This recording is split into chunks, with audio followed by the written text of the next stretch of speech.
Beginners and average student.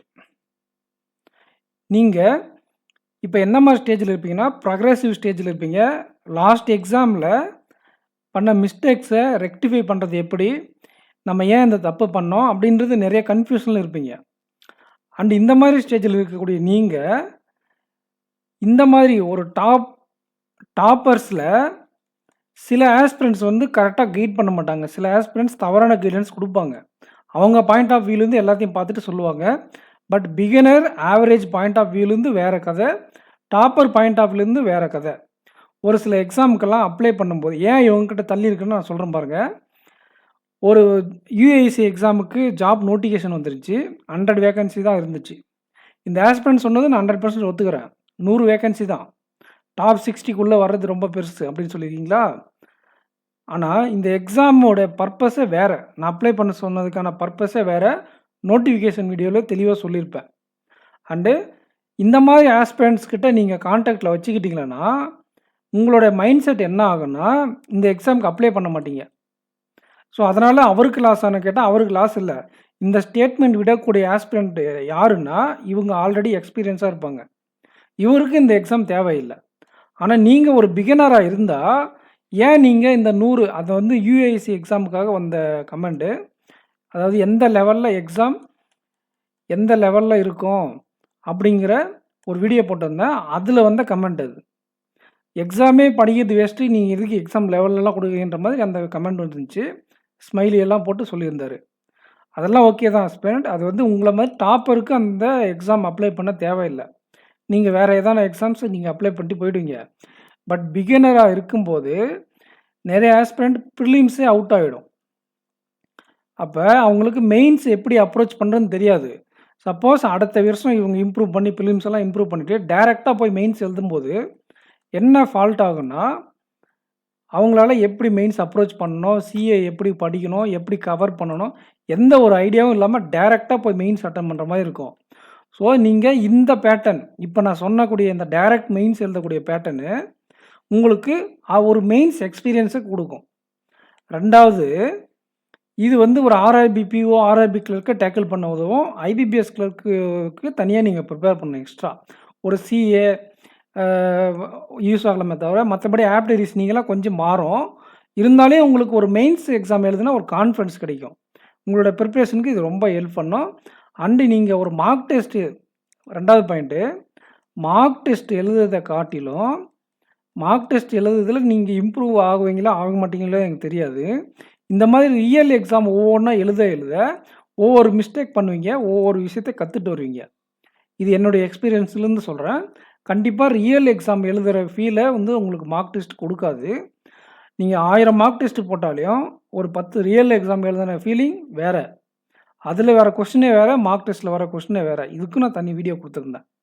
மூணாவது, நீங்கள் வந்து டைரக்ட் மெயின்ஸாக இந்த மாதிரி மார்க்கோட ரியல் எக்ஸ்பீரியன்ஸ் கிடைக்குதா? முக்கியமான மூணாவது பாயிண்ட் என்னென்னா, நீங்கள் இதில் வந்து எப்படி நீங்கள் பண்ண தப்பை கரெக்ட் பண்ணலான்னு கற்றுக்கலாம். இப்போ ஆர்ஆர்பி பிஓ கிளர்க் நடந்துச்சா, இதில் நீங்கள் ஒரு மிஸ்டேக் பண்ணியிருப்பீங்க இல்லையா மெயின்ஸ் எக்ஸாமில், அது என்ன பண்ணீங்களோ அதை வந்து இங்கே கரெக்ட் பண்ணலாம். அண்டு இப்போ நீங்கள் அதில் சிஏ கம்ப்யூட்டர் கவர் பண்ணாமல் இருந்து ஒழுங்காக பண்ண முடியலையா, இப்போ நீங்கள் படித்த சோர்ஸ் உங்களுக்கு ஹெல்ப் பண்ணலையா, இல்லை நீங்கள் படித்த விதம் தப்பாக இருக்கா, ஸோ கம்ப்யூட்டரை இப்போ நீங்கள் என்ன பண்ணலாம், கம்ப்யூட்டர் அவேர்னஸை இப்போ நீங்கள் இந்த எக்ஸாமை கவர் பண்ணி இந்த எக்ஸாமில் நீங்கள் படித்தது இந்த எக்ஸாம் ஒர்க் அவுட் ஆகுமா அப்படின்னு டெஸ்ட் பண்ணி பார்க்கலாமா? அதே மாதிரி தான் சிஏ. நீங்கள் ஒரு மெத்தடில் ப்ரிப்பேர் பண்ணிகிட்ருப்பீங்க, அந்த மெத்தட் உங்களுக்கு கை கொடுக்காமல் இருக்கலாம். இப்போ நாங்கள் கூட ஒரு சிஏ ஸ்ட்ராட்டஜியெல்லாம் கொடுத்துருந்தோம் இல்லையா ஐபிபிஎஸ்பிஓக்கு. இப்போ இந்த மாதிரி ஒரு புது ஸ்ட்ராட்டஜியை அப்ளை பண்ணுற இடமா இதை நீங்கள் யூஸ் பண்ணிக்கலாம். ஏன்னா ப்ரிலிம்ஸ் எக்ஸாம் கிடையாது, டேரெக்டாக மெயின்ஸாக இருக்கிறதுனால உங்களுக்கு அந்த சிஏ ரியல் எக்ஸாமில் போய் சிஏ அட்டன் பண்ணக்கூடிய ஸ்ட்ராட்டஜி உங்களுக்கு ஒரு வாய்ப்பு கிடைக்குது. அதனால் நீங்கள் என்ன பண்ணிக்கலாம், கண்டிப்பாக உங்களுடைய சிஏ கம்ப்யூட்டரை எப்படி அப்ரோச் பண்ணலாம் அப்படிங்கிற மாதிரி நீங்கள் கற்றுக்கலாம். நீங்கள் படித்த மெத்தடை கரெக்டாக யூட்டிலைஸ் பண்ண முடியுதா அப்படின்னு கற்றுக்கலாம். அண்டு இன்னொரு பாயிண்ட் என்னென்னா, நீங்கள் எக்ஸாம் டச்சிலே இருப்பீங்க. எக்ஸாம் டச்சிலே இருக்கும்போது என்ன ஆகுன்னா, உங்களோட ஸ்பீடு நீங்கள் 0லேருந்து பிகினராக இருக்கும்போது 0லேருந்து ஒரு மாடரேட் ஸ்பீடில இருப்பீங்க. டாப்பர்ஸ் வந்து அவங்க ஒரு 1 வீக் வந்து அவங்க மசில் மெமரியா இருக்கும். பசில், டேட்டா, டிஏ எல்லாம். அதெல்லாம் அவங்க 1 வீக் உட்காந்து ப்ரிப்பேர் பண்ணாலே அவங்களுக்கு அந்த பழைய ஸ்பீடு வந்துரும். பட் நீங்க 0லேருந்து மாடரேட்டா இருக்கீங்க. சப்போஸ் நீங்க எந்த எக்ஸாமுக்கு எழுதாம சும்மா இருந்தீங்கன்னா, நீங்க எகைன் 0க்கு போயிடுவீங்க. திருப்பி இந்த மாடரேட் படிக்கிறதுக்கு உங்களுக்கு 2 மந்த்ஸ் வரையும் பிடிக்கும். நீங்க 5 மந்த்ஸ், 6 மந்த்ஸ் உட்காந்து ஹார்ட் ஒர்க் பண்ணி நீங்க மாடரேட் லெவலுக்கு வந்திருப்பீங்க. நீங்க திருப்பி 0க்கு போயிட்டு திருப்பி மாடரேட் வரணும்னா உங்களுக்கு 2 மந்த்ஸ் ஆகும். பட் ஆனா இந்த டாப்பர் இந்த கமெண்ட் பண்ணார் இல்லையா டாப்பர், அந்த டாப்பருக்கு 1 வீக் போதும் அந்த லெவலுக்கு வர்றதுக்கு எகைன் அந்த விட்ட ஸ்பீட பிடிக்க. அதனால நீங்க அவரு சொன்னது அவர் டாப்பர் பாயிண்ட் ஆஃப் வியூல கரெக்ட் தான்.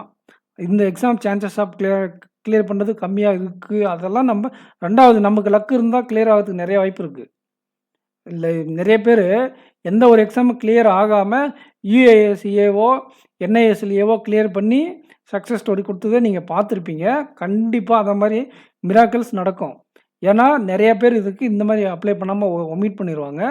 அண்டு இப்ப ஒரு டாப்பரு எக்ஸாம் பத்தி எல்லா அப்ரோச்சும் தெரிஞ்சவங்க இந்த மாரி யோசிக்கிறதுல தப்பில்ல. நீங்க பிகினரா இருக்கும்போது, உங்களுக்கு இந்த மாரி இன்ஸ்ட்ரக்ஷன் வந்தா நீங்க தயவு செஞ்சு அவங்ககிட்ட, "ஓகே சார் எனக்கு ரூ. 1000 போனா கூட பரவால்ல. நான் வந்து போய் எக்ஸாம் எழுதிட்டு வரேன்." அப்படின்னு நீங்க ரிப்ளை பண்ணிருங்க. தயவு செஞ்சு அப்ளிகேஷன் ஃபீஸ் வேஸ்ட்டுன்னு நெனைக்காதீங்க. உங்களுக்கு எந்த ஒரு வாத்தியாரும் இப்ப நான் வந்து மென்டார்ஷிப் பண்றேன் இல்லையா? என்னால குடுக்க முடியாத ஒரு எக்ஸ்பீரியன்ஸ கூட, இந்த ஒரு ரியல் எக்ஸாம் உங்களுக்கு குடுக்கும். ஒருவேள நீங்க எஃபோர்ட் போட்டு படிச்சிருந்தா. சும்மா போய் பேருக்கு இந்த டிஎன்பிசில பண்ணுவாங்க இல்லையா? சும்மா அப்ளிகேஷன் போடுவாங்க. ரூ. 150 தானே அப்படின்னு சொல்லிட்டு, அப்ளிகேஷன் போட்டு போய் சும்மா எழுதிட்டு வருவாங்க. அந்த மாரி பண்ணாம, உண்மையிலேயே எக்ஸாம் நீங்க பிகினரா இருக்கீங்க, மாடரேட்டா இருக்கீங்க. எக்ஸாம்ல இந்த மாரி ஏதாச்சும் ஒரு செக்ஷன்ல நீங்க டஃப்பா ஃபீல் பண்றீங்க. இல்லாச்சும் ஏதாச்சும் ஒரு எக்ஸாம்ல இப்ப இங்கிலீஷ் கூட லேகா இருக்கும். அதெல்லாம் நீங்க லேகா ஃபீல் பண்ணும்போது, நீங்க அந்த சப்ஜெக்ட்ல உட்காந்து தீவிரமா ஹார்ட் ஒர்க் போட்டு இந்த எக்ஸாமுக்கு, நீங்க போய் அங்க டெஸ்ட் பண்ணலாம். இத வந்து டெஸ்டிங் டூலா வந்து நீங்க வச்சுக்கலாம். நீங்க மார்க் டெஸ்ட்ல டெஸ்ட் பண்ண முடியாது. உண்மையான இந்த ரியல் எக்ஸாம் என்வைரன்மென்ட்ல உட்காந்து டெஸ்ட் பண்ணும்போது தான் அது யூஸ் ஆகும். ஸோ, இவ்ளோ பெனிஃபிட்ஸ் இருக்கும்போது, நீங்க இந்த மாதிரி கமெண்ட்ஸ நீங்க ஒமிட் பண்ணிருங்க. இந்தியா லெவல்ல டாப் 60க்குள்ள வரதே பெருசு. 100 வேக்கன்சி தான் அப்ளை பண்றதே வேஸ்ட்டு.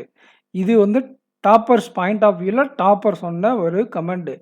நீங்க ஒரு பிகினராவோ, இல்ல ஆவரேஜ் ஸ்டூடெண்ட்டா இருந்தா, நீங்க உங்களுடைய மிஸ்டேக்ஸு அண்டு உங்களுடைய அதாவது மிஸ்டேக்கு நீங்க எங்கேயாச்சும் லேகா இருக்கீங்க. உங்களுக்கு ஏதாச்சும் வீக்னஸ் இருக்கு. அத நீங்க டெஸ்ட் பண்ணி பார்க்கணும்னா, இந்த மாதிரி டைரக்ட் மெயின்ஸ் பேட்டர்ன் இருக்கக்கூடிய எக்ஸாம் தான் உங்களுக்கு சிறந்த டூலா இருக்கும். எக்ஸாம் மார்க் டெஸ்ட்ட காட்டிலும். நீங்க இதுக்குன்னு பிராக்டிஸ் பண்ணுவீங்க. இதுக்குன்னு நீங்க மார்க் டெஸ்ட்டே அட்டெண்ட் பண்ணலனா கூட பரவால்ல. ப்ரீவியஸ் இயர்ல இந்த எக்ஸாமுக்கு எப்படி பேட்டர்ன் கேட்டிருந்தாங்களோ, அந்த லெவல்ல இந்த வீடியோ கமெண்ட் செக்ஷன்ல இங்க பாருங்க ஐகார்ட்ல குடுக்குறேன். கமெண்ட் செக்ஷன்லயும் குடுக்குறேன். இந்த எக்ஸாமுக்கு எந்த லெவல்ல உங்களுக்கு இருக்கும்? அப்படிங்கிற மாதிரி நீங்க அனலைஸ் பண்ணிட்டு, அந்த வீடியோ பாருங்க. உங்களுக்கு ஒரு ஐடியா கிடைக்கும். நீங்க டைரக்ட்டா போய் அந்த லெவல் கொஸ்டின பிராக்டிஸ் பண்ணுங்க. எக்ஸாம்ல போய் அத அப்ரோச் பண்ணி பாருங்க. அப்ப நீங்க வந்து ஒரு ரியல் எக்ஸாம எப்படி டேக்கிள் பண்ணலாங்கிறது உங்களுக்கு ஒரு பெட்டர் கிளாரிட்டி கிடைக்கும். ஸோ ஆஸ்பிரண்ட்ஸ் உங்களுக்கு புரிஞ்சிருக்குன்னு நெனைக்கிறேன். இந்த மாரி எக்ஸாம் ஏன் முக்கியம் அப்படின்றது புரியலன்னா திருப்பி ரீவைண்ட் பண்ணி கூட பாருங்க. கண்டிப்பா இந்த எக்ஸாம்ஸு டைரக்ட்டா மெயின்ஸ் பேட்டர்ன் எழுதக்கூடிய எல்லா எக்ஸாம்ஸும் உங்களுக்கு பல வகையில உங்களுக்கு ஹெல்ப் பண்ணும். CA, computer, current affairs, apti, reasoning, இங்கிலீஷ்ல எதுல நீங்க வீக்கா இருந்தாலும், உங்களோட ப்ரிப்பரேஷன்ல ஏதாச்சும் மிஸ்டேக் இருந்தாலும், அத ரெக்டிஃபை பண்ண இந்த மாரி டைரக்ட் மெயின்ஸ் எக்ஸாம் உங்களுக்கு கண்டிப்பா ஹெல்ப் பண்ணும். இப்ப பாருங்க என்ஐசிஎல் எக்ஸாம் இருக்கு. அண்டு என்ஐஏசிஎல் அசிஸ்டன்ட் எக்ஸாம் வருது. இதுக்கெல்லாம் பிரிலிம்ஸ் எழுதிட்டு தான் மெயின்ஸ் போணும். அந்த மாதிரி எக்ஸாமுக்கு நீங்க அப்ளை பண்றதுக்கு யோசிக்கலாம். பட் ஆனா அதாவது உங்களால பாஸ் பண்ண முடியாது. 20 வேக்கன்சி தான் இருக்கு. ஃபீஸ் வேஸ்ட்டா போயிருன்றபோது நீங்க யோசிக்கிறதுல அதுவும் தவறான விஷயம் தான். நீங்க பிரிலிம்ஸ்ல வீக்கா இருந்தா. ஆனா, நீங்க ஓரளவுக்கு பிரிலிம்ஸ் கிளியர் பண்ணிடுறீங்க. மெயின்ஸ்ல ரொம்ப மிஸ்டேக் பண்றன்ற ஆஸ்பிரண்ட்ஸ் தயங்காம இந்த மாதிரி டைரக்ட் மெயின்ஸ் எக்ஸாமுக்கு அப்ளை பண்ணுங்க. இந்த மாரி எக்ஸாமுக்கு உங்ககிட்டயே நான் டிசிஷன் விட்டுர்றேன். பிரிலிம்ஸ், மெயின்ஸ் கண்டக்ட் பண்ற எக்ஸாம்ஸ்ல. அண்டு இப்ப இதோட இன்னொரு என்ன பெனிஃபிட் இந்த எக்ஸாமுக்கு யுஎஸ்சி எக்ஸாம்னா, என்ஏஎஸ்எல்ல அடுத்த வருஷம் பல்க் வேகன்சி வருதுன்னு சொல்லியிருக்காங்க. அப்படி வர பட்சத்தில அது வந்து இன்னைக்கு யூஸ் ஆகலாம் கூட நாளைக்கு உங்களுக்கு கண்டிப்பா யூஸ் ஆகும். அண்ட் இன்னைக்கு யூஸ் ஆகாதுன்ற தாட்டுக்கே நீங்க போக வேண்டாம்.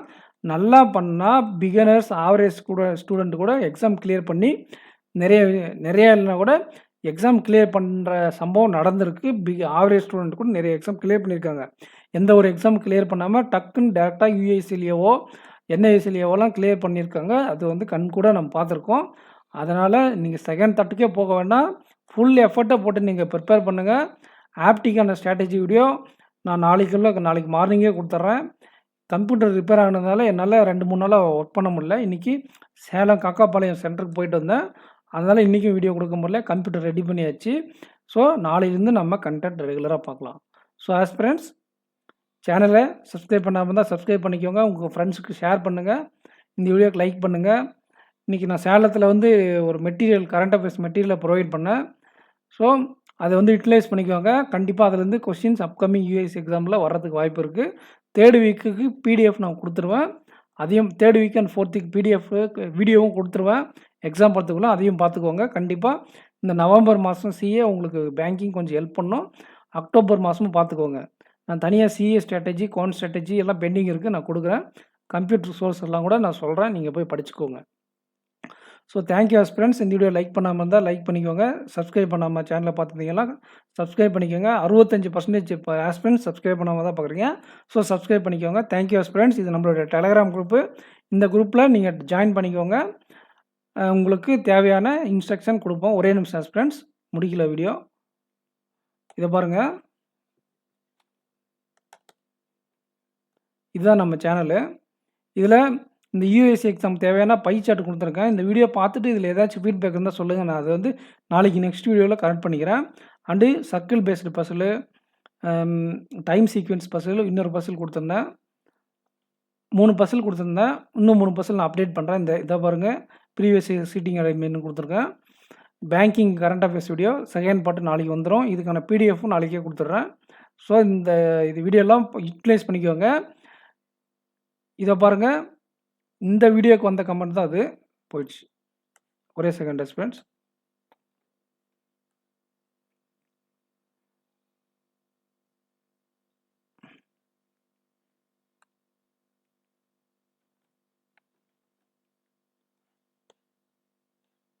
இந்த கமெண்ட்டு, இந்த வீடியோ வந்து யூஐசி எக்ஸாம் லெவல்னு சொல்லி ஒரு வீடியோ போட்டிருப்பேன்.